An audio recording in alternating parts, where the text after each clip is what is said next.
Good afternoon students. Financial management में ratio analysis chapter हमने start किया था। और रेशियो एनालिसिस की डेफिनेशन, मीनिंग, ये किस यूज में आता है, ये सारी बातें हमारी लास्ट क्लास में हो चुकी है। और रेशियो एनालिसिस चैप्टर में हमने प्रॉफिटेबिलिटी रेशियोज वाला टॉपिक कंप्लीट कर लिया था। अब आज हम यहाँ पर इसमें स्टार्ट कर रहे हैं टर्नओवर रेशियो। ठीक है, लास्ट क्लास में हमने इसका जो फर्स्ट पार्ट था प्रॉफिटेबिलिटी रेशियो वो कंप्लीट हो गया था। रेशियो के एडवांटेज, डिसएडवांटेज, मीनिंग, ये सारी बातें हमारी हो गई है। तो देखिए स्टूडेंट्स, ये जो टर्नओवर रेशियो है इसे हम दूसरे नेम से एक्टिविटी रेशियोज भी कहते हैं।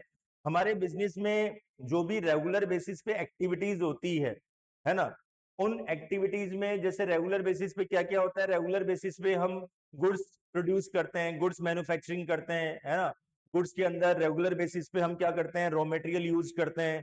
उसके अलावा यहाँ पर WIP की प्रोसेसिंग करते हैं, फिनिश गुड्स प्रोड्यूस करते हैं, फिर उसको मार्केट में सेल आउट करते हैं। ओके, तो ये जो रेगुलर बेसिस पे जो एक्टिविटीज होती है उनके बिहाफ पे हमें टर्नओवर रेशियो फाइंड आउट करना है। और मैं आपको बता दूं कि टर्नओवर रेशियो जो है ना, ये एक्चुअली में टाइम्स में कैलकुलेट किया जाता है।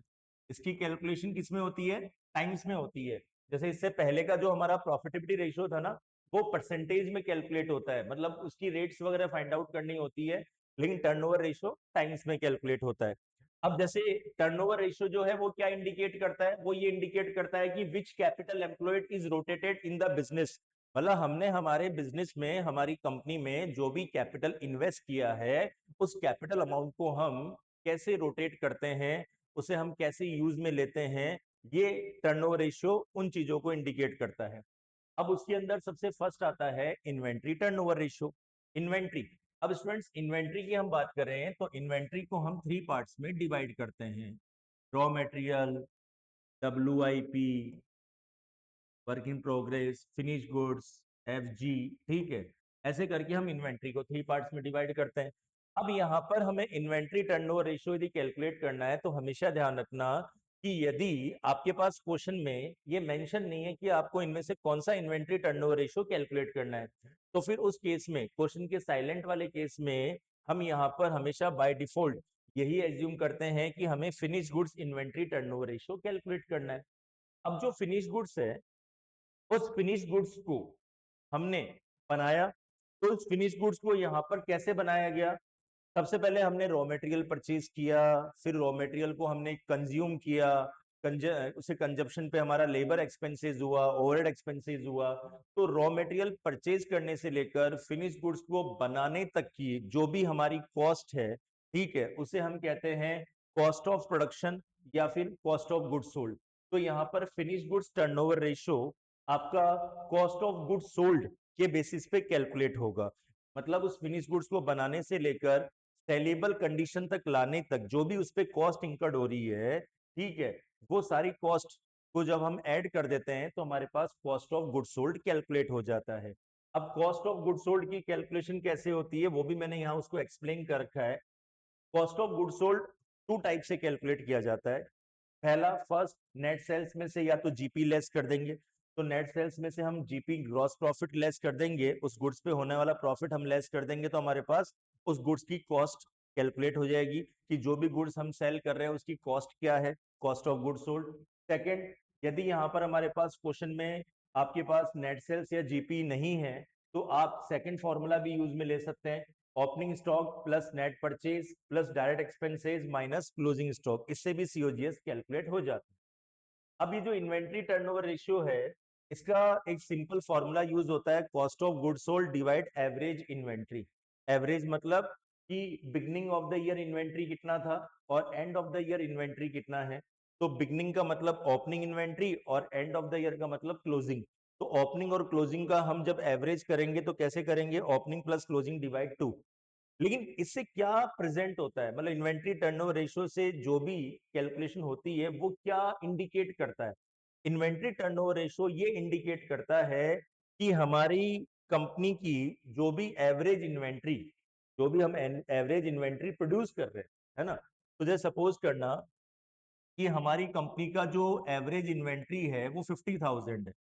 तो इस एवरेज इन्वेंट्री को मेंटेन रखने के लिए, भाई इतनी इन्वेंट्री हमें ऑल टाइम अपने पास मैनेज करने के लिए, मेंटेन रखने के लिए कितना अमाउंट स्पेंड करना चाहिए, इस इन्वेंट्री को मेंटेन रखने के लिए हमारा कितना अमाउंट स्पेंड होगा, ठीक है, कितनी कॉस्ट हमारी इन्वेस्ट होगी, वो कॉस्ट होता है cost of goods sold.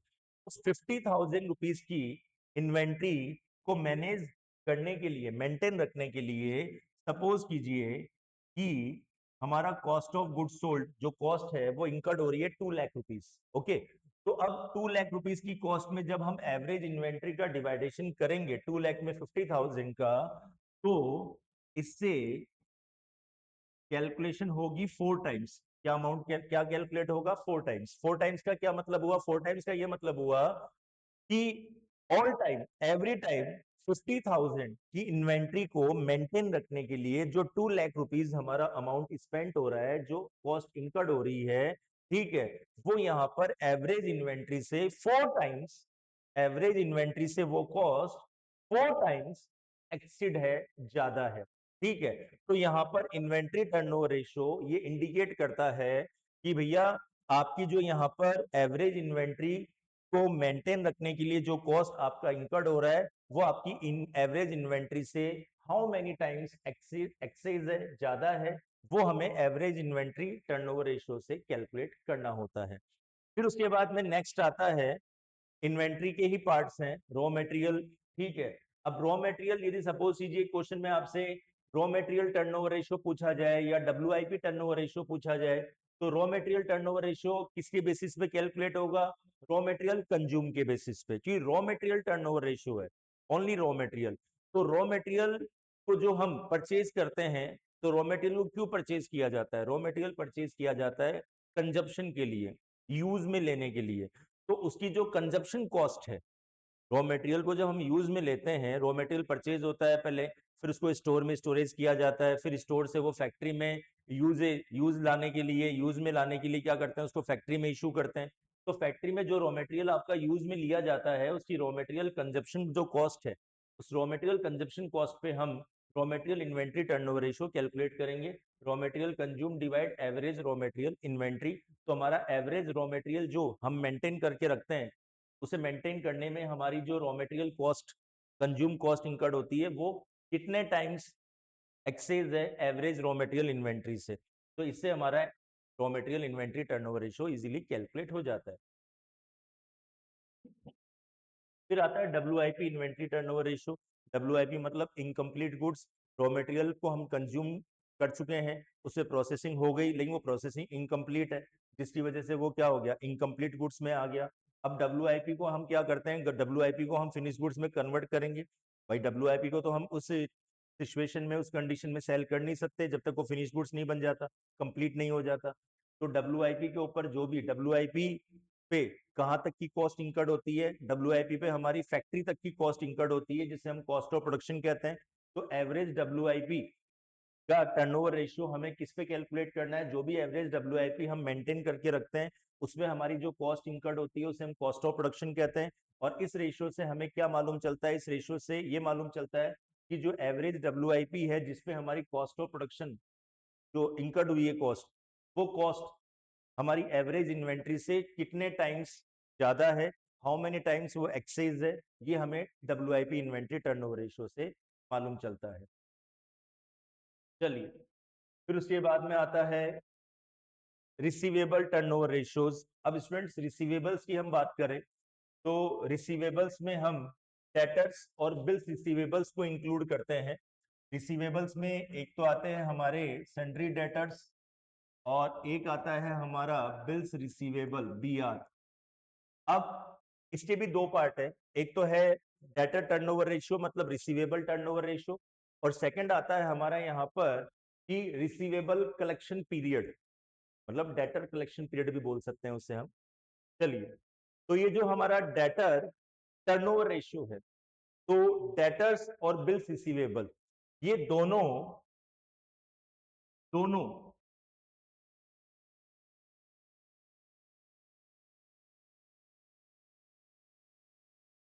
Debtors और बीआर, इन दोनों का यहाँ पर ये दोनों अराइज होते हैं क्रेडिट सेल्स पे, इसलिए इस पे जनरेट होते हैं क्रेडिट सेल्स पे।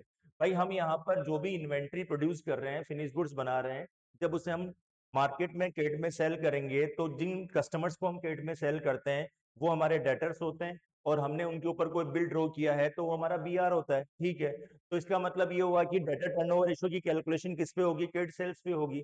तो मतलब यहाँ पर हमारी कंपनी के जो भी डेटर्स, ठीक है, और जो हमारे बिल्स रिसीवेबल्स है, मतलब हमारी कंपनी के जो टोटल रिसीवेबल्स हैं यहाँ पर एवरेज रिसीवेबल 1 ईयर के, हम यहाँ पर उन एवरेज रिसीवेबल्स को नेट क्रेडिट सेल्स पे कैलकुलेशन करेंगे। अब इससे जो टर्नओवर रेशियो कैलकुलेट होगा वो क्या इंडिकेट करता है, वो ये इंडिकेट करता है कि जो हमारा एवरेज रिसीवेबल है, एवरेज वैसे ही कैलकुलेट होगा, सेम वही opening receivable plus closing receivable divide two, okay भाई, ईयर की बिगनिंग में जो रिसीवेबल्स है और ईयर के एंड में जो रिसीवेबल्स है उन दोनों का एवरेज नेट क्रेडिट सेल्स, या तो क्वेश्चन में गिवन होगा या फिर आपको फाइंड आउट करना होगा कैसे, टोटल सेल्स में से आप कैश सेल्स लेस कर देंगे और सेल्स रिटर्न माइनस कर देंगे तो आपके पास नेट क्रेडिट सेल्स आ जाएगा। भाई आपके पास यदि क्वेश्चन में टोटल सेल अमाउंट गिवन है तो उसमें से एक तो आपको रिड्यूस करना है कैश सेल्स और एक सेल्स रिटर्न, ये लेस करते ही आपके पास क्या कैलकुलेट हो जाएगा, नेट क्रेडिट सेल्स। अब net credit sales divide average receivable, अब इससे कोई रेशियो कैलकुलेट होगा, जैसे नेट क्रेडिट सेल्स सपोज कीजिए 5 लाख रुपीज है और एवरेज रिसीवेबल्स आपका 1 लाख रुपीज है, तो यहाँ पर इससे जो आंसर कैलकुलेट हो रहा है वो हो रहा है 5 टाइम्स। इस 5 टाइम्स का क्या मतलब है, 5 टाइम्स का ये मतलब है कि यहाँ पर जो भी आपके एवरेज रिसीवेबल्स है जिनसे आपको 1 लाख रुपीज अमाउंट कलेक्ट करना है, ठीक है, वो एवरेज रिसीवेबल्स आपकी 5 लाख रुपीज की सेल्स पे जनरेट हुए हैं। ठीक है, तो इसका मतलब आपको 1 लाख रुपीज के रिसीवेबल्स मेंटेन रखने के लिए, 1 लाख रुपीज के डेटर्स को मैनेज करने के लिए आपको मार्केट में 5 लाख रुपीज की सेल करनी होती है। कितने रुपीज की सेल करनी होती है, 5 लाख रुपए की सेल करनी होती है, जिसपे आपके 1 लाख रुपए के डेटर जनरेट होते हैं। तो इसका मतलब कि 1 लाख रुपीज के डेटर्स को जनरेट करने के लिए 5 लाख रुपीज की सेल करनी होगी। तो इसका मतलब आपकी जो सेल है वो आपके डेटर से 5 टाइम्स एक्सेस है, मोर देन है। तो आपकी सेल यहाँ पर कितनी एक्सेड है, आपकी सेल यहाँ पर आपके डेटर पे 5 टाइम्स मोर देन है।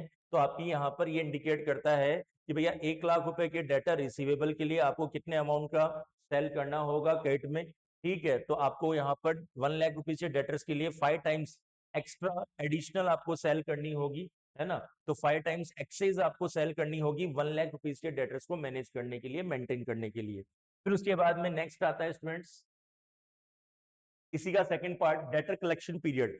आप यहाँ पर जो भी गुड्स स्टेट में सेल करते हैं डेटर्स को, तो ये तो नहीं बोलते ना कि भैया हम आपको गुड्स स्टेट में सोल्ड कर रहे हैं, आपकी मर्जी हो तब हमें पेमेंट कर देना, ऐसा तो बोल नहीं सकते, क्योंकि ऐसा बोल दोगे तो फिर वो पेमेंट देंगे ही नहीं, क्योंकि उनकी कभी मर्जी ही नहीं होगी। भाई जो यहाँ पर स्टेट में आपसे गुड्स परचेज करके लेके जा रहे हैं डेटर्स कस्टमर्स, आप उनको कोई टाइम तो अलॉट करोगे कि भैया हम आपको गुड्स स्टेट में सोल्ड कर रहे हैं, कितने टाइम के लिए हम आपको ये गुड्स स्टेट में सोल्ड कर रहे हैं, 2 मंथ्स, 3 मंथ्स, 4 मंथ्स, है ना। तो जो भी आपकी क्रेडिट पॉलिसी है, ठीक है, और ये चैप्टर भी है अपने सिलेबस में क्रेडिट पॉलिसी का, एफएम के अंदर। तो जो हमारी क्रेडिट पॉलिसी है उसके अकॉर्डिंग हम टाइम फिक्स करते हैं कि भैया हम आपको 2 मंथ्स की क्रेडिट पे गुड सोल्ड कर रहे हैं, 3 मंथ्स की क्रेडिट पे गुड सोल्ड कर रहे हैं। तो वो जो क्रेडिट टाइम पीरियड है वो फाइंड आउट कैसे होगा, वो कैसे कैलकुलेट होगा, तो उसकी कैलकुलेशन ही मैं आपको समझा रहा हूँ स्टूडेंट्स, ध्यान से समझना। तो यहाँ पर डेटर कलेक्शन पीरियड, हम इसकी कैलकुलेशन मंथ्स में भी कर सकते हैं, डेज में भी कर सकते हैं, और इसकी कैलकुलेशन हम वीक में भी कर सकते हैं। अब यदि इसकी कैलकुलेशन हम मंथ्स में करना चाहते हैं तो 1 ईयर में 12 मंथ्स होते हैं, 12 months divide data turnover ratio, जो हमारा डेटा टर्नओवर रेशियो भी कैलकुलेट किया था वो। या डेज में कैलकुलेशन करना चाहते हैं तो यहां हो जाएगा 365 डेज, 1 ईयर में कितने डेज होते हैं 365 डिवाइड डेटा टर्नओवर रेशियो। और वीक में कैलकुलेशन करना चाहते हैं तो 1 ईयर में कितने वीक्स होते हैं 52, 52 weeks divide data turnover ratio. बस, एक और इसका फॉर्मूला आप यूज में ले सकते हैं। अभी आपने यहाँ पे डेटा टर्नओवर रेशियो का जो फॉर्मूला हमने यूज में लिया था, net credit sales divide average receivable, इसका रेसिप्रोकल, उसी का रेसिप्रोकल अब उसका रेसिप्रोकल क्या होगा? उसका रेसिप्रोकल हो जाएगा average receivables divide net credit sales multiply 12 months. यदि मंथ्स में कैलकुलेशन करनी है तो, डेज में करना है तो 365 और वीक में करना है तो 52 वीक। तो आप यहां पर सपोज कीजिए कि आपके पास क्वेश्चन में डेटर टर्नओवर रेशियो गिवन नहीं है और डेटर टर्नओवर रेशियो, ठीक है, वो आपसे पूछा भी नहीं गया है, उसने डायरेक्ट आपसे डेटर कलेक्शन पीरियड पूछा है। तो फिर आप डेटर टर्नओवर रेशियो कैलकुलेट करके टाइम वेस्ट क्यों करेंगे? आप direct debtor collection period calculate कर लीजिए इस फॉर्मूले से, average receivable divide net credit sales multiply 12 months, काम खत्म। एमसीक्यू आ जाता ना कई बार ऐसा, भाई एमसीक्यू में सिर्फ ओनली डेटा कलेक्शन पीरियड पूछेगा तो डायरेक्ट कैलकुलेशन करो। डेटा टर्नओवर रेशियो का क्यों वेट करना है भाई अपने को, क्यों फालतू में उसको कैलकुलेट कर टाइम वेस्ट करना है? इसलिए दोनों फॉर्मूले आपको पता होने चाहिए नॉलेज के लिए। फिर आता है स्टूडेंट्स क्रेडिटर्स टर्नओवर रेशियो। अब ये क्रेडिटर्स टर्नओवर रेशियो क्या होता है? भाई हमारे जो सप्लायर्स हैं जिनसे हमने गुड्स क्रेडिट में परचेज किया है, उन सप्लायर्स को हमें यहाँ पर क्या करना होता है? उनसे हम क्रेडिट में गुड्स परचेज करते हैं, रॉ मटेरियल परचेज करते हैं, तो उनको पेमेंट करना होता है। तो इसके भी दो पार्ट है, एक तो है क्रेडिटर टर्नओवर रेशियो जो इस पे कैलकुलेट होगा नेट क्रेडिट परचेज पे, तो net credit purchase divide average accounts payable. Accounts payable मतलब पेबल में एक तो आते हैं सन्ड्री क्रेडिटर्स और एक आता है बिल्स पेबल। क्या आता है? Bills payable. तो यहाँ पर जो भी हमारे सन्ड्री क्रेडिटर्स अकाउंट्स पेबल में, एक तो हम इंक्लूड करते हैं सन्ड्री क्रेडिटर्स को और सेकंड हम इसमें इंक्लूड करते हैं बिल्स पेबल को। किसको? बिल्स पेबल को। तो स्टूडेंट्स अब क्रेडिटर टर्नओवर रेशियो में net credit purchase divide average accounts payable मतलब सन्ड्री क्रेडिटर्स एवरेज या फिर बीपी एवरेज। ओके, तो इसका मतलब क्या होता है? इससे जो टाइम्स में रेशियो कैलकुलेट होगा वो आपको ये रिप्रेजेंट करता है, ये इंडिकेट करता है कि यहाँ पर आपकी जो भी एवरेज पेबल है, ठीक है, उन एवरेज पेबल्स को मेंटेन रखने के लिए आपको कितने अमाउंट का क्रेडिट में गुड्स परचेज करना होगा, है ना? जैसे हमारी सेल्स में था ना 5 टाइम्स, तो 1 लाख रुपीज के डेटर के लिए हमें कितने अमाउंट का सेल करना होगा? तो 1 लाख को 5 टाइम्स से मल्टीप्लाई कर देंगे तो 5 लाख की सेल करनी होगी। वैसे यहाँ पर जो हमारे एवरेज सन्ड्री क्रेडिटर्स हैं उनको मेंटेन रखने के लिए हमें कितने अमाउंट का गुड्स क्रेडिट में परचेज करना होगा, तो वो हमारा टाइम्स में आ जाएगा, फाइंड आउट हो जाएगा। अब इसका भी सेकंड पार्ट है creditor payment period. Creditor payment period के अंदर क्या करना है कि क्रेडिटर से हमने जो रॉ मटेरियल या गुड्स क्रेडिट में परचेज किया है उसका पेमेंट हमें कितने टाइम में उनको पे करना है? तो या तो 12 months divide creditor turnover ratio ले लीजिए, डेज में कैलकुलेट करना है तो 12 मंथ्स की जगह क्या आ जाएगा? 365, और वीक में करना है तो आ जाएगा 52 वीक। या फिर आप ऐसा भी कर सकते हैं, इसका भी आप रेसिप्रोकल फॉर्मूला यूज कर सकते हैं। रेसिप्रोकल क्या करना है आपको? Average creditors divide net credit purchase multiply, months में कैलकुलेशन करनी है तो 12, डेज में करनी है तो 365 और वीक में करना है तो 52 वीक। अब देखिए स्टूडेंट्स इन 3 इंपॉर्टेंट्स के बाद में यहाँ पर जो अदर टर्नओवर रेशियोज है उनमें fixed assets turnover ratio, total assets turnover ratio, working capital turnover ratio, ये 3 टर्नओवर रेशियोज और भी हैं। तो fixed assets turnover ratio net sales divide net fixed assets. अब नेट फिक्स्ड असेट्स कैसे कैलकुलेट किया जाता है? नेट फिक्स्ड असेट्स का मतलब कि जो भी आपकी फिक्स्ड असेट्स है, ग्रॉस फिक्स्ड असेट्स है, जो भी आपने फिक्स्ड असेट्स परचेज की है, किस वैल्यू में आपने उसको परचेज किया है, उसमें से आप उसका डेप्रिसिएशन लेस कर देंगे तो आपके पास क्या आ जाएगा? नेट फिक्स्ड असेट्स आ जाएगा। तो net sales divide net fixed assets मतलब आपकी कंपनी की जो भी फिक्स्ड असेट्स परचेज हुई है वो फिक्स्ड असेट्स आपने क्यों परचेज की है? जिससे यहाँ पर आप अपना गुड्स प्रॉपरली प्रोड्यूस कर सके, है ना, और उस प्रोड्यूस किए हुए गुड्स को आप इजीली सेल कर सके। तो यहाँ पर फिक्स्ड असेट्स का गुड्स को सेल करने में, गुड्स को बनाने में और उसको सेल करने में उसका यहाँ पर क्या कंट्रीब्यूशन है? फिक्स्ड असेट्स का हमारे फिनिश गुड्स को बनाने में और उसको सेल आउट करने में जो कंट्रीब्यूशन है, वो कंट्रीब्यूशन कैलकुलेट करने के लिए हम क्या करते हैं? Fixed assets turnover ratio calculate करते हैं। टोटल असेट टर्नओवर रेशियो, हमारी कंपनी का जो टोटल असेट्स है उसका हमारी सेल में क्या कंट्रीब्यूशन है वो फाइंड आउट करने के लिए हम क्या करेंगे, total asset turnover ratio calculate करेंगे, net sales divide total assets. Working capital, अब यहाँ पर working capital, okay, working capital की हम बात करें तो हमारी कंपनी में जो भी day to day operating process होता है, हमारी कंपनी में डे टू डे जो भी यहाँ पर एक्सपेंसेस होते हैं उसके लिए हमें कितनी मनी की रिक्वायरमेंट है, कितनी मनी की नीड है, उसे हम वर्किंग कैपिटल कहते हैं। अब वर्किंग कैपिटल में क्या होगा, वही net sales divide working capital.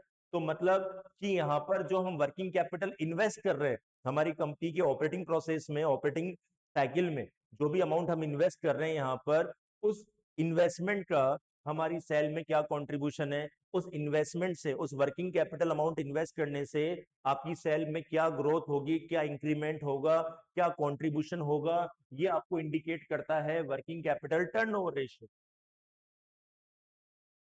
अब देखिए स्टूडेंट्स, टर्नओवर रेशियोज के बाद में नेक्स्ट आता है सॉल्वेंसी रेशियोज।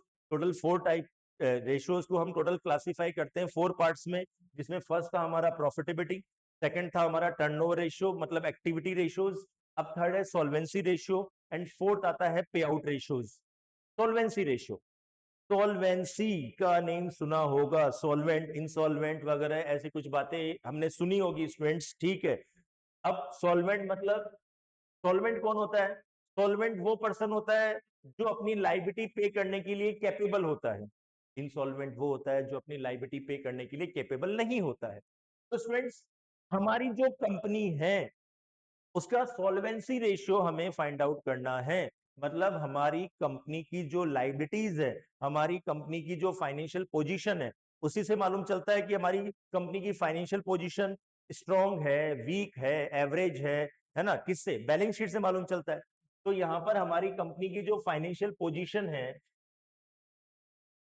उस फाइनेंशियल पोजीशन के पॉइंट ऑफ व्यू से हमें ये पता करना है कि हमारी कंपनी सॉल्वेंट पोजीशन में है या इंसॉल्वेंट में है, मतलब हमारी कंपनी नॉन बैंक करप्सी में है या बैंक करप्सी में है, मतलब कि solvency ratio indicate about the financial position of the company, मतलब हमारी कंपनी की फाइनेंशियल पोजीशन क्या है, हमारी कंपनी अपनी लाइबिलिटीज का पेमेंट पे करने के लिए कैपेबल है या नहीं, चाहे वो शॉर्ट टर्म लाइबिलिटी हो चाहे वो लॉन्ग टर्म लाइबिलिटी हो, ओके।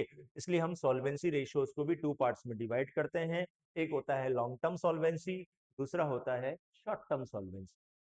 चलिए, लॉन्ग टर्म सॉल्वेंसी रेशियो। अब हमारी कंपनी की जो नॉन करंट लाइबिलिटीज है उसके बेसिस पे हम long term solvency ratio find out करेंगे।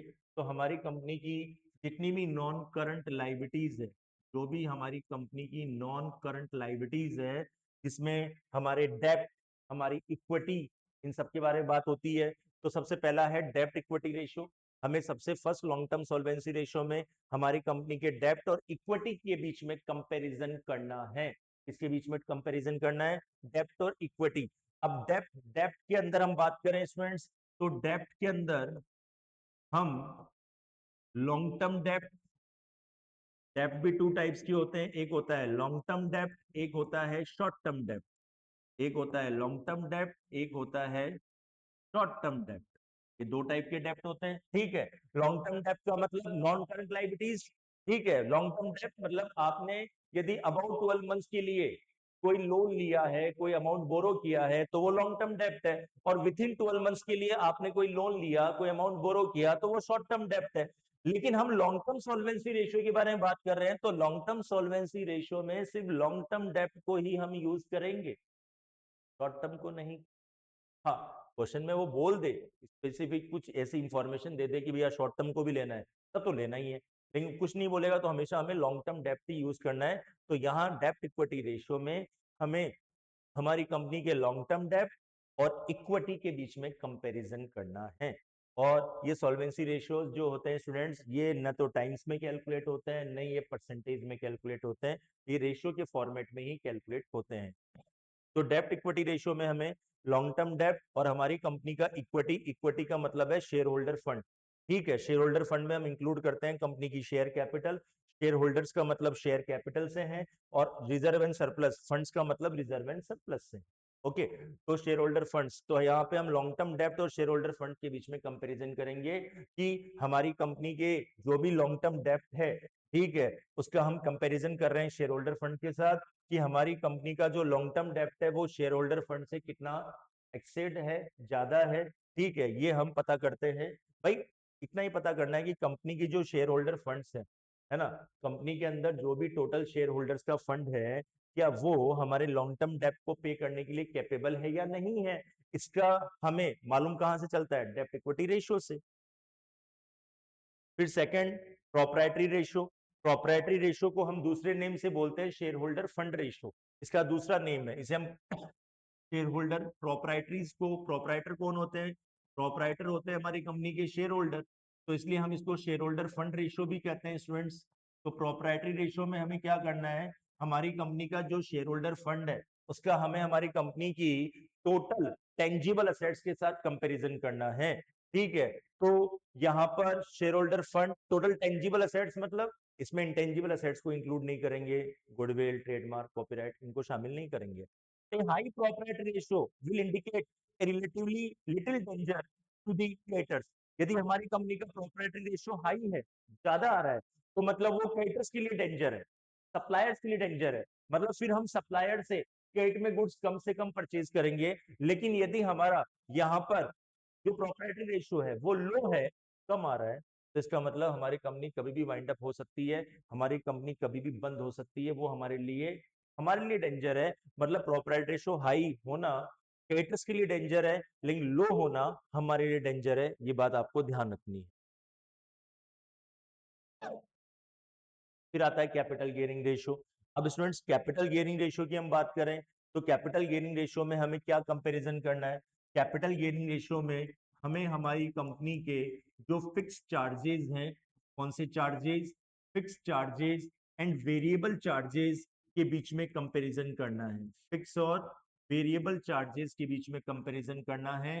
अब ये जो हमारी कंपनी के जो लॉन्ग टर्म जो लाइबिलिटी है, नॉन करंट लाइबिलिटी, उसमें कौन सी लाइबिलिटी में हमारे फिक्स चार्जेस इनकर्ड होते हैं और कौन सी में वेरिएबल। तो मैं आपको बता दूं स्टूडेंट्स कि वेरिएबल चार्जेस इनकर्ड होते हैं इक्विटी शेयर्स पे और फिक्स चार्जेस इनकर्ड होते हैं प्रेफरेंस शेयर्स एंड डिवेंचर्स पे। क्यों, क्योंकि प्रेफरेंस शेयर होल्डर्स को जो डिविडेंड डिक्लेयर किया जाता है उस डिविडेंड की रेट फिक्स रहती है, और डिवेंचर होल्डर्स को जो इंटरेस्ट अलाउ किया जाता है उस इंटरेस्ट की रेट भी फिक्स रहती है। ओके, तो प्रेफरेंस शेयर्स पे तो फिक्स चार्जेस होता है डिविडेंड, और डिवेंचर्स पे फिक्स चार्जेस होता है इंटरेस्ट। लेकिन जो इक्विटी शेयर होल्डर्स को डिविडेंड डिक्लेयर किया जाता है उसकी रेट कभी फिक्स नहीं रहती, वो फ्लक्चुएट रहती है, कुछ भी हो सकती है। तो यहाँ पे हम क्या करेंगे, हम यहाँ पर लेंगे variable charges divide fix charges. मतलब वेरिएबल चार्जेस किसको इंडिकेट करता है, इक्विटी शेयर होल्डर्स, तो इक्विटी शेयर होल्डर फंड, और फिक्स चार्जेस प्रेफरेंस शेयर और डिवेंचर, तो divide debentures plus preference share holder. तो इसका क्या फॉर्मूला बन जाएगा, equity share holder fund divide debentures plus share holder. फिर उसके बाद में नेक्स्ट आता है students short term solvency ratios. Long term तो हो गए, शॉर्ट टर्म सॉल्वेंसी रेशियो जो 12th क्लास में स्टडी किए थे लेकिन अभी तक याद है हमें वैसे वो शॉर्ट टर्म सॉल्वेंसी रेशियोज में हम इंक्लूड करते हैं करंट रेशियो, लिक्विडिटी रेशियो, है ना, जिसे हम लिक्विडिटी रेशियो को एसिड टेस्ट रेशियो भी कह सकते हैं। तो करंट रेशियो में हमें कंपैरिजन करना है हमारी शॉर्ट टर्म असेट्स और शॉर्ट टर्म लाइबिलिटीज का, एक दूसरे का कंपेयर करना है। शॉर्ट टर्म असेट्स मतलब current assets, short term liabilities मतलब करंट लाइबिलिटीज, और इन दोनों के बीच में कंपेयर करना है। और इस कंपैरिजन के अंदर ये भी आपको ध्यान रखना है कि करंट रेशियो का जो आइडियल रेशियो है वो 2:1 है। मतलब करंट रेशियो जो बेस्ट माना जाता है कंपनीज में वो 2:1 माना जाता है। मतलब कि करंट असेट्स हमारी करंट लाइबिलिटीज से 2 मल्टीपल एक्स्ट्रा होनी चाहिए, हमेशा वो बेस्ट रहता है। 2 गुना 2 मल्टीपल ज्यादा होनी चाहिए करंट असेट्स करंट लाइबिलिटीज के कंपैरिजन में। अब करंट असेट्स में हम किन किन असेट्स को इंक्लूड करेंगे, वही हमारी इन्वेंट्री, है ना, debtors, PR, cash in hand, cash at bank, prepaid expenses, accrued income. Current liabilities में क्या इंक्लूड होगा, creditors, bills payable, bank overdraft, short term provisions, ये सब। फिर उसके बाद में नेक्स्ट आता है लिक्विडिटी रेशियो, लिक्विड या क्विक रेशियो। तो इसके अंदर हम क्या करते हैं स्टूडेंट्स, इसमें हम यहाँ पर उन करंट असेट्स को यूज करते हैं इस रेशियो में जिनको हम एनी टाइम, किसी भी टाइम, किसी भी समय लिक्विड बना सकते हैं। मतलब किसी भी समय उन्हें हम लिक्विडिटी में कन्वर्ट कर सकते हैं। मतलब उसे हम वो करंट असेट्स जिसे एनी टाइम किसी भी टाइम जब भी हमें लिक्विड कैश की रिक्वायरमेंट होती है उस टाइम हम उन करंट असेट्स को उस कैश में उस लिक्विडिटी में कन्वर्ट कर सके। ऐसी कौन सी करंट असेट्स है? तो मैं आपको बता दूं कि इन्वेंट्री और प्रीपेड एक्सपेंसेस, इनको छोड़ के इन्वेंट्री को भी हम कैश में कन्वर्ट कर सकते हैं, लेकिन किसी भी टाइम नहीं। कि भाई जैसे सपोज लो हमारे पास इन्वेंट्री रखी हुई है, अब आप चाहो किसी भी टाइम इसको सेल कर दो, तो कस्टमर ऑल टाइम रेडी थोड़ी ना है, किसी टाइम सेल कर दो और फिर लॉस में सेल करोगे तो नुकसान हो जाएगा। तो इन्वेंट्री और प्रीपेड एक्सपेंसेस को छोड़ के जितनी भी करंट असेट्स हैं वो सब आपकी लिक्विड असेट्स होती है। तो लिक्विड असेट्स में हम इंक्लूड करते हैं, देखो यहाँ पे मेंशन भी कर रखा है मैंने कि लिक्विड असेट्स के अंदर हम करंट असेट्स में एक तो इन्वेंट्री स्टॉक और एक प्रीपेड एक्सपेंसेस को शामिल नहीं करेंगे। इन दोनों के अलावा जितनी भी अदर करंट असेट्स है वो सब हमारी लिक्विड असेट्स है। और करंट लाइबिलिटीज में हम इंक्लूड नहीं करेंगे बैंक ओवरड्राफ्ट को। तो यहाँ पर इसका liquid assets divide current liabilities, और करंट लाइबिलिटीज में हमें बैंक ओवरड्राफ्ट के अलावा ऑल करंट लाइबिलिटीज को इंक्लूड करना है, शामिल करना है, सिर्फ बैंक ओवरड्राफ्ट को नहीं लेना है। ओके, कि बैंक ओडी जो है उसको हम इसमें शामिल नहीं करेंगे।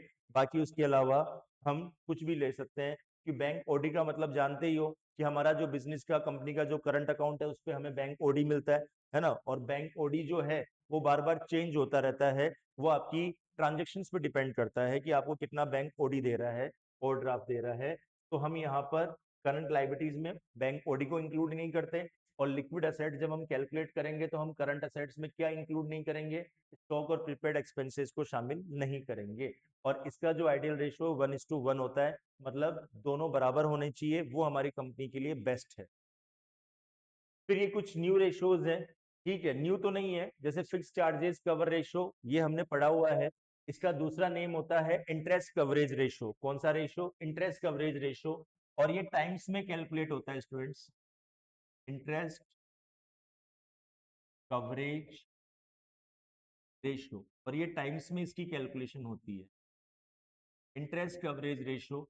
और यहाँ पर ये किस इंटरेस्ट के बारे में बात कर रहा है? ये बात कर रहा है कि हमारी कंपनी के जो डेप्ट है, डिवेंचर्स हैं, उनके इंटरेस्ट के बारे में। तो the ratio indicate the number of times the fix financial charges. हमारी कंपनी में जो डिवेंचर्स हैं, डेप्ट हैं, उन डिवेंचर्स पे हम जो फाइनेंशियल चार्जेस पे करते हैं, इंटरेस्ट पे करते हैं, फाइनेंशियल चार्जेस, फाइनेंशियल कॉस्ट का मतलब इंटरेस्ट जो हम पे करते हैं, are cover by income before interest and tax. वो किस में से पे किया जाता है स्टूडेंट्स? ये जो इंटरेस्ट हम डिवेंचर्स होल्डर्स को पे करते हैं, ये पे किया जाता है कंपनी की ईबीआईटी में से। ईबीआईटी मतलब earning before interest and tax में से। जो कंपनी का profit before interest and tax है, ईबीआईटी अर्निंग मतलब प्रॉफिट, उसमें से हम इंटरेस्ट पे करते हैं डिवेंचर होल्डर्स को, ठीक है। तो यहाँ पर अब सपोज कीजिए कि हम डिवेंचर होल्डर्स को जो इंटरेस्ट पे कर रहे हैं एनुअली, वो 20,000 पे कर रहे हैं, और हमारी कंपनी का जो ईबीआईटी है वो कितना है? वो 2 लाख रुपीज है, ठीक है। तो 2 लाख में आप 20 का डिवाइड करेंगे तो आपका आंसर आएगा 10 टाइम्स। कितना टाइम्स? 10 टाइम्स। तो इसका मतलब ये हुआ कि जो भी इंटरेस्ट आप एनुअली पे करते हैं डिवेंचर होल्डर्स को, डेप्ट को, ठीक है, वो इंटरेस्ट, ठीक है, वो इंटरेस्ट जो है वो 2 लाख की ईबीआईटी में से पे किया जाता है। तो इसका मतलब इस 2 लाख रुपीज की ईबीआईटी को मैनेज करने के लिए आप कितने टाइम्स, ठीक है, सॉरी, इस 20,000 का इंटरेस्ट पे करने के लिए कितने टाइम्स आपकी ईबीआईटी होनी चाहिए? तो 20,000 का इंटरेस्ट पे करने के लिए 10 मल्टीपल टाइम्स आपके पास में ईबीआईटी होना चाहिए। भाई आप कोई भी एक्सपेंसेस करना चाहते हैं, जैसे सपोज करो कि आप लोन लेना चाहते हैं, तो आपको पता है कि उस लोन के ऊपर हमें इंटरेस्ट तो पे करना ही होगा। तो यहाँ पर आप लोन तो ले रहे हैं, कोई दिक्कत नहीं है लेकिन इंटरेस्ट भी तो आपके ऊपर एक बर्डन है, लाइबिलिटी है। तो यहाँ पर वो जो इंटरेस्ट आप पे करेंगे वो आप पे कर पाएंगे नहीं कर पाएंगे? जो इंटरेस्ट आप पे करेंगे उस लोन पे, क्या उतनी आपके पास अर्निंग अवेलेबल है या नहीं है? तो ये आपको मालूम करना है कि जो हम इंटरेस्ट पे कर रहे हैं उस इंटरेस्ट के पेमेंट के लिए हमारी अर्निंग, प्रॉफिट हमारा कितना होना चाहिए। तो 20,000 इंटरेस्ट पे करने के लिए आपकी 10 मल्टीपल्स, 10 टाइम्स मल्टीपल ज्यादा आपका ईबीआईटी प्रॉफिट आपके पास, कंपनी के पास होना चाहिए यदि आप 20,000 इंटरेस्ट पे करना चाहते हैं। तो ये कौन इंडिकेट करता है? फिक्स चार्जेस कवरेज रेशियो, मतलब इंटरेस्ट कवरेज रेशियो हमें इंडिकेट करता है, ये बताता है। फिर उसके बाद में नेक्स्ट आता है students defensive interval ratio. Defensive interval ratio में हमें क्या करना है, इसमें हमारी कंपनी की जो लिक्विडिटी है, जो लिक्विड असेट्स है, उसका हमें डेली कैश रिक्वायरमेंट के साथ कंपैरिजन करना है। भाई बिजनेस में हमें डेली कैश की रिक्वायरमेंट होती है, क्यों बिजनेस में जो डेली बेसिस पे ऑपरेटिंग एक्टिविटीज होती है उनको ऑपरेट करने के लिए डेली कैश चाहिए, है ना। अब डेली हमें बिजनेस में कितना कैश चाहिए, तो हमारा जो भी ऑपरेटिंग एक्सपेंसेस है, हमारी जो कंपनी के ऑपरेटिंग एक्सपेंसेस हैं एनुअल 1 ईयर के, तो जो भी एनुअल ऑपरेटिंग एक्सपेंसेस हैं उसमें हम 365 डेज का डिवाइडेशन करते हैं तो हमारे पास डेली कैश रिक्वायरमेंट आ जाएगा। भाई जैसे सपोज करना कि हमें 1 ईयर में 10 लाख रुपीज हमारा ऑपरेटिंग एक्सपेंसेस इनकर्ड होता है, तो उसमें डिवाइड कर देंगे किसका, 365 का। एक नॉर्मल अमाउंट ले लेते हैं जिससे कैलकुलेशन इजी हो जाए। 365 हमारा ऑपरेटिंग एक्सपेंसेस 1 ईयर में इनकर्ड होता है, तो डिवाइड 365, तो इसका मतलब डेली का हमारा एक्सपेंसेस होगा 1000 रुपीज का। तो 1 ईयर में यदि हमारा 3,65,000 ऑपरेटिंग एक्सपेंसेस इनकर्ड होगा, तो यहाँ पर डेली बेसिस हम कैलकुलेट करते हैं तो डिवाइड 365 1000 डेली एक्सपेंसेस हो रहा है, तो हमें डेली कैश की रिक्वायरमेंट है 1000 रुपीज की। ठीक है, तो लिक्विड असेट्स वही तो होती है जिसको हम एनी टाइम कैश में कन्वर्ट कर सकते हैं। तो लिक्विड असेट्स के अंदर हम डेली कैश रिक्वायरमेंट का डिवाइड करेंगे तो हमारे पास डिफेंसिव इंटरवल रेशियो आ जाएगा। तो मतलब इस डेली कैश रिक्वायरमेंट को फुलफिल करने के लिए हमारे पास कितनी लिक्विड असेट्स अवेलेबल रहनी चाहिए, कितने अमाउंट की लिक्विड असेट्स हमेशा अवेलेबल रहनी चाहिए इस डेली कैश रिक्वायरमेंट को फुलफिल करने के लिए, ये हमें कौन बताता है, डिफेंसिव इंटरवल रेशियो से मालूम चलता है। ओके, फिर आता है डेट सर्विस कवरेज रेशियो। तो स्टूडेंट्स जैसे कि अभी हमने इंटरेस्ट कवरेज रेशियो पढ़ा था, इंटरेस्ट कवरेज में तो हमारे जो भी डेप्ट थे, जो भी डिवेंचर्स थे, हमने उसमें सिर्फ डिवेंचर्स के फाइनेंस कॉस्ट, इंटरेस्ट की बात की थी। लेकिन अब हम इंटरेस्ट के साथ साथ इस रेशियो में प्रिंसिपल अमाउंट के बारे में भी बात करेंगे कि प्रिंसिपल भी तो पे करना है भाई। यदि हम लोन लेते हैं, बोरोइंग्स करते हैं, तो उस पर हमें इंटरेस्ट तो पे करना ही करना है, लेकिन उसके साथ साथ वो प्रिंसिपल अमाउंट भी तो पे करना है, प्रिंसिपल का भी तो रिपेमेंट करना है। तो डेट सर्विस कवरेज रेशियो में हमें क्या करना है कि जो भी हमारे पास प्रॉफिट अवेलेबल है, प्रॉफिट कौन सा, profit after tax, after tax before depreciation and interest, ठीक है, divide interest plus repayment of loan. अब इसको फॉर्मूले को मैं अच्छी तरह समझा देता हूं। देखिए स्टूडेंट्स, सबसे पहले आता है ईबीआईटी। ईबीआईटी में से हम सबसे पहले जो भी इंटरेस्ट अमाउंट पे कर रहे हैं, हमारी जो भी फाइनेंस कॉस्ट है, इंटरेस्ट, वो हम लेस करते हैं। तो ईबीआईटी में से इंटरेस्ट लेस करने पर क्या बचता है, ईबीटी, अर्निंग बिफोर टैक्स। फिर इसमें से हम टैक्स लेस करते हैं, ठीक है, तो हमारे पास आता है अर्निंग आफ्टर टैक्स। अब स्टूडेंट्स ये इनकम स्टेटमेंट होता है, आगे और भी है। फिर इसमें से हम प्रेफरेंशियल डिविडेंड लेस करते हैं, तो हमारे पास बचते हैं earning for equity share holder, है ना। चलिए तो अब स्टूडेंट्स ये जो ईबीआईटी है, इसमें हमने इंटरेस्ट माइनस किया तो ईबीटी बचा, ईबीटी में से टैक्स माइनस कर दिया। इंटरेस्ट किसकी रेवेन्यू है, किसकी इनकम है, डिवेंचर होल्डर के लिए इनकम है। टैक्स किसके लिए रेवेन्यू इनकम है, गवर्नमेंट के लिए है। तो जब हम यहाँ डेब्ट सर्विस कवरेज रेशियो की बात कर रहे हैं कि हम जो लोन ले रहे हैं उस लोन पे हम इंटरेस्ट अमाउंट पे करने के लिए कैपेबल है या नहीं, ये तो हमने कहा मालूम कर लिया था, इंटरेस्ट कवरेज रेशियो में। लेकिन उस लोन का इंटरेस्ट प्लस प्रिंसिपल, ये दोनों हम पेमेंट, इन दोनों का पेमेंट पे करने के लिए हम कैपेबल है या नहीं, ये हमें कहां से मालूम चलेगा, डेब्ट सर्विस कवरेज रेशियो। कि सिर्फ इंटरेस्ट देने से काम नहीं चलेगा, जो लोन लिया है उसका भी तो रिपेमेंट करना पड़ेगा बाबू। ठीक है, तो यहाँ पर ये तो चीज हम समझा रहे हैं आपको कि यहाँ पर डेब्ट सर्विस कवरेज रेशियो में हमें क्या करना है, डेब्ट सर्विस कवरेज रेशियो में सिर्फ इंटरेस्ट की टेंशन नहीं लेनी है, प्रिंसिपल की भी लेनी है। तो इंटरेस्ट और प्रिंसिपल ये दोनों हम पे कर पाएंगे या नहीं कर पाएंगे, या लोन लेके पैसा खा जाएंगे तो क्या होगा, मार्केट में गुडविल खराब हो जाएगी। तो यहाँ हमें कौन सा प्रॉफिट यूज करना है, जो अर्निंग आफ्टर टैक्स है, क्योंकि टैक्स से तो हमें कोई लेना देना ही नहीं है, टैक्स तो गवर्नमेंट की रेवेन्यू है, गवर्नमेंट को जो भी है वो लेस हो जाएगा। अर्निंग आफ्टर टैक्स के अंदर एक तो हमें जो डेप्रिसिएशन हमने लेस कर दिया था पहले वो ऐड करना है वापस, और एक इंटरेस्ट जो लेस कर दिया उसको ऐड करना है। तो इस अर्निंग आफ्टर टैक्स में, अर्निंग आफ्टर टैक्स में हमें क्या क्या ऐड करना है? इस अर्निंग आफ्टर टैक्स में एक तो हमें इंटरेस्ट अमाउंट ऐड करना है और एक डेप्रिसिएशन ऐड करना है। तो इससे हमारे पास आ जाएगा earning after tax but before depreciation and interest amount. Okay, उसमें हम डिवाइड करेंगे हमारे उन डिवेंचर्स का, उस बोरोइंग्स लोन का इंटरेस्ट प्लस प्रिंसिपल अमाउंट। ठीक है, ओके। तो इंटरेस्ट और प्रिंसिपल दोनों की टेंशन हमें इस रेशो में लेनी होती है। मतलब हमें मालूम चल जाता है कि क्या हम जो लोन ले रहे हैं वो विथ इंटरेस्ट के साथ हम पे करने के लिए कैपेबल है या नहीं। वो रेशो कौन बताता है हमें? डेब्ट सर्विस कवरेज रेशो हमें बताता है, ये चीज क्लियर करता है। फिर आता है स्टूडेंट्स लास्ट एंड फाइनल पे आउट रेशियोज। कौन से रेशियो हैं? पे आउट रेशियोज हैं। अब ये पे आउट रेशियो क्या रिप्रेजेंट करते हैं स्टूडेंट्स? पे आउट रेशियोज मतलब कि हमारी कंपनी में हमारा जो ईबीआईटी है, earning before interest and tax, है ना, जिसको हम पीबीआईटी भी बोल सकते हैं, profit before interest and tax. तो हमारे पास हमारी कंपनी में कितना प्रॉफिट अवेलेबल है?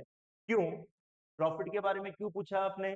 प्रॉफिट के बारे में इसलिए पूछा क्योंकि हमें इस प्रॉफिट में से, इस प्रॉफिट में से हमें क्या क्या पे करना है? इंटरेस्ट पे करना है। इस प्रॉफिट में से हमें गवर्नमेंट को टैक्स पे करना है।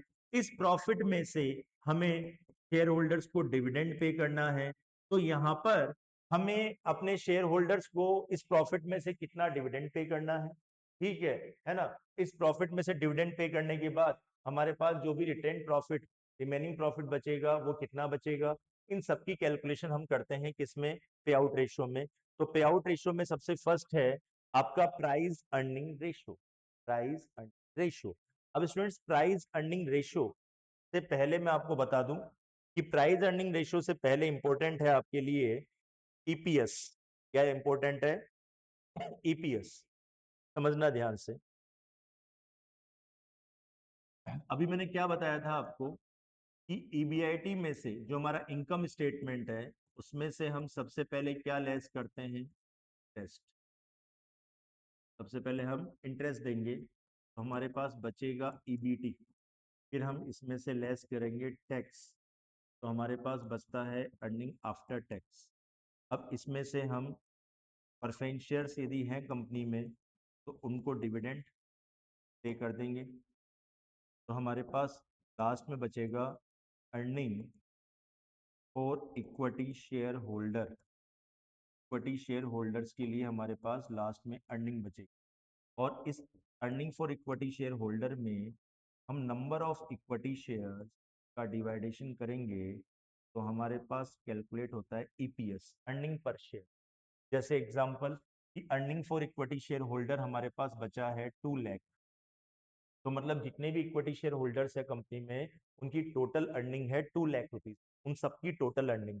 और कितने इक्विटी शेयर है? तो नंबर ऑफ इक्विटी शेयर्स है हमारी कंपनी में 20,000।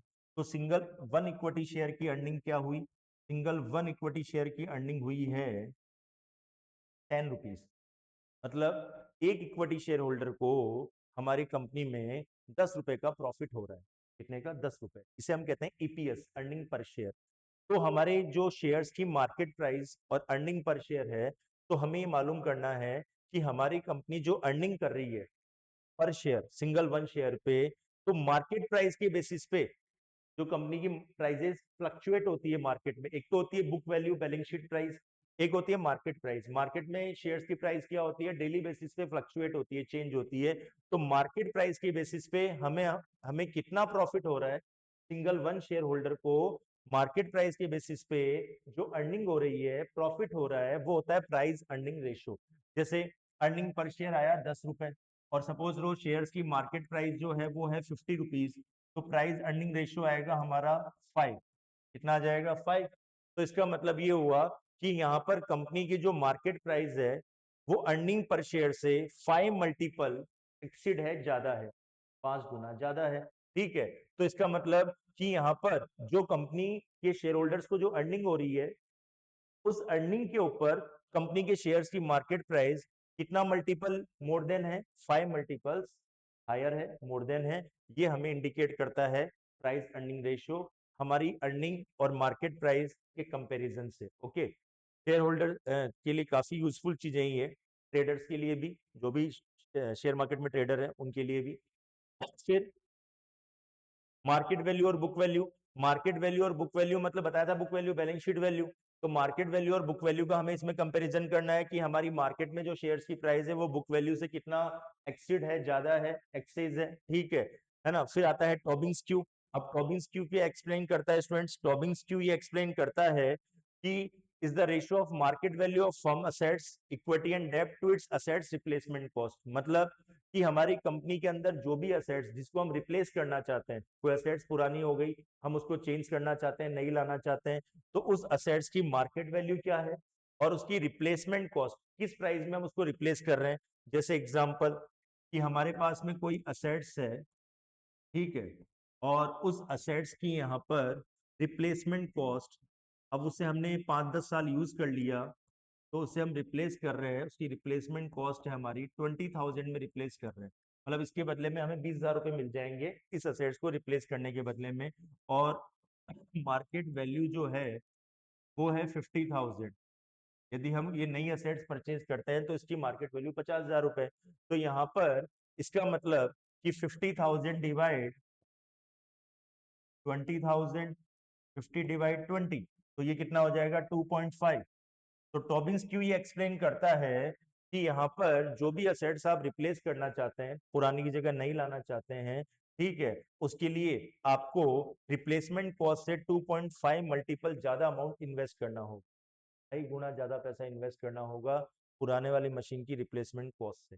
Okay, dividend pay out ratio, हम जो भी डिविडेंड देना चाहते हैं शेयर होल्डर्स को, कितना परसेंट डिविडेंड देना चाहते हैं अर्निंग में से, 10%, 20%, 40%, 50%, वो dividend pay out ratio indicate करता है। तो डिविडेंड पर शेयर, एक इक्विटी शेयर होल्डर को कितना डिविडेंड मिलेगा, divide earning per share. Okay, और मल्टीप्लाई 100, वो हमारा डिविडेंड पे आउट रेशियो आ जाएगा। ठीक है, जैसे सपोज रो की डिविडेंड, हम डिविडेंड देना चाहते हैं, हमारा जो ईपीएस है, अर्निंग पर शेयर, वो 10 रुपीज है, और डिविडेंड हम कितना देना चाहते हैं, ईपीएस डिविडेंड हम देना चाहते हैं 10 रुपए में से 4 रुपए, अर्निंग हमारी पर शेयर 10 रुपए है, हम उसमें से 4 रुपीज डिविडेंड देना चाहते हैं पर शेयर पे, तो इसका डिविडेंड पे आउट रेशियो निकाल लेते हैं।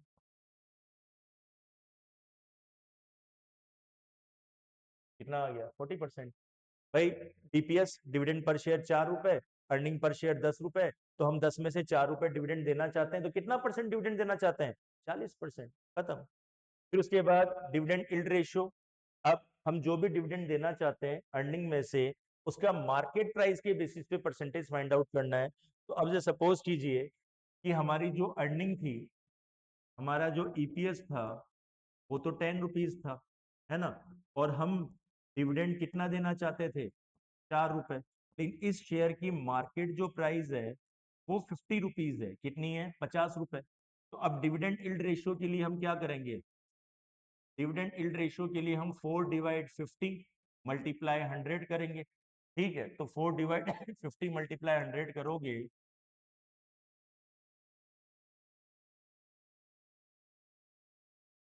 तो शेयर्स की मार्केट प्राइस के बेसिस पे जो हम डिविडेंड डिक्लेयर कर रहे हैं ना, वो हम 8% डिविडेंड डिक्लेयर कर रहे हैं।